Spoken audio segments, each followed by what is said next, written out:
Now to the big conversation here, MVP. And you know what, Lauren? I'll preface this. I think this is one of the most open MVP races in a while. You know, I agree. Yes, there will always be Jokic will always be involved. Giannis will always be involved. Joel Embiid will always be involved because they're freaking amazing, right? But also, you know, there's Shai Gilgeous-Alexander. There's Luka Doncic. There's Zion Williamson. If he ever stays healthy, is a good name to throw out there. Luka Doncic. Did I mention Luka? Yes, Luka is also in that conversation as well. Kevin Durant is a guy who some people bring up. I don't know. There's a lot of names that you can kind of throw out there that could potentially win MVP. I just want to kind of, before we even pick our guys, I want to go out and mention some of the people that are on this list. Nikola Jokic being number one. He's favored right now to win the MVP. Luka Doncic, Giannis Antetokounmpo, Jason Tatum, Joel Embiid, and Steph Curry. I went off the board compared to those names for MVP. Who did you pick for your most valuable player? You know, a lot of it with how loaded I think they are for the regular season, how prepared they are for the regular season and the playoffs. I think it's Jason Tatum's year. I think we've got a healthy mix of voter fatigue. It kills me because I want this to be Luka's year. I really do. But they've got some big things that they need to do before they make that happen. And right now, I do think that the best move for them, I'm not even going to get into that right now because I could go down a whole rabbit hole. I think Jason Tatum is the one. I think it's his year. I think he's ready. And it's another award that I think is just primed for him to take. I honestly think the biggest thing is voter fatigue here, but we'll see how it shakes out. I'm with you. It is as open as ever. So there is one thing. Tatum starts out the year a little slow. Like if he can get over that, if he can not start the year slow, if he like comes out of the gate, like just bursts out of the gate, right? And he's putting up 30-point games, 40-point games, et cetera, I think he could get ahead of the MVP conversation. And then if the Celtics are winning, you know, if they're the first seed, if they're the second seed, if they're like running away with the Eastern Conference, he's going to have a great case.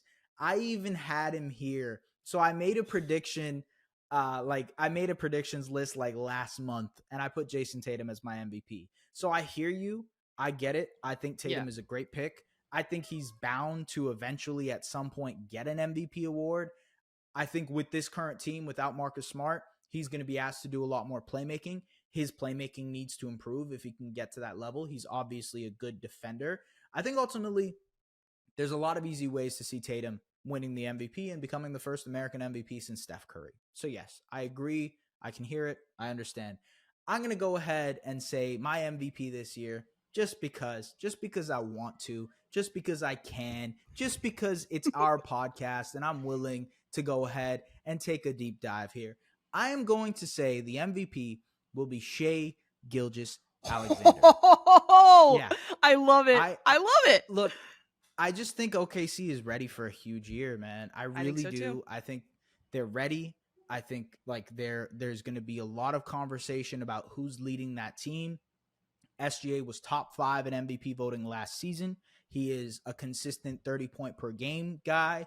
In the FIBA World Cup, he showed an impressive improvement as a 3-point shooter.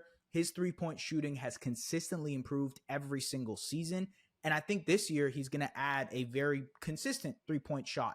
Does that get him to, I don't want to say James Harden range, because James Harden is like Michael Jordan range in terms of points per game, right? 37, 38. Like that's, I don't know if we're going to be able to get that from SGA. But SGA is going to win the scoring title, in my opinion. I think he's going to win the scoring title. I think OKC is going to have a great year because of it. I think he's going to be more efficient than he ever has been because of guys like Chet Holmgren, Jalen Williams, et cetera, et cetera. And I think he's going to be great in terms of playmaking for those guys, getting easy buckets, getting easy assists.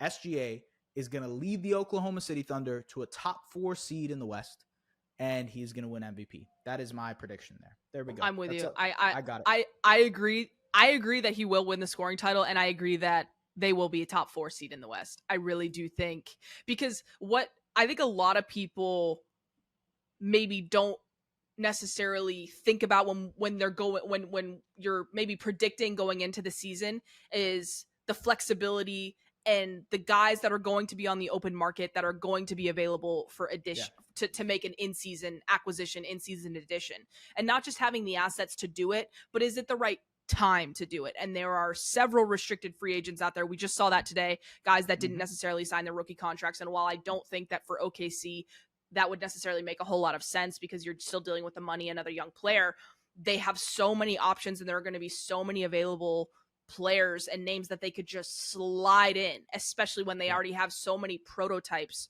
already checked off their box. It will be so easy to just slide guys in. And if they hit the ground rolling, like it's really looking like they will, this could be the year that maybe they don't go all in on a star or anything like that, but they maybe try and make another veteran addition, maybe former all-star or anything of some of these guys that come available. And I think that is almost, you should almost expect it to happen, even if it's just a veteran role player. And they're just, God, they're going to be moving and grooving. They're so dangerous this year. I'm worried about really OKC. Good. Yeah, I mean, yeah, no, I agree. It's just so weird to me because usually the team that everybody is in agreement on, that is going to take that step, that's ready to kill it, doesn't. You know, they don't. They usually it's like a delayed start, if you will. And, you know, maybe next year is OKC's turn to be whatever we're kind of talking about them to be. But I do think there's some validity to this being the case here for OKC. They look so good in the preseason too that I'm kind of convinced that this is going to be a really big year for them. And I think, you know, if we're considering that big jump from the team and the main guy on that team is SGA, I think at the very least he's going to be in the MVP conversation, even if he doesn't win it. So that's sort of my reasoning, my logic for that. Yeah. Hey, thank you so much for watching. If you want to check out a full episode of the Objective Basketball Podcast, the link is in the description. We'll see you guys there.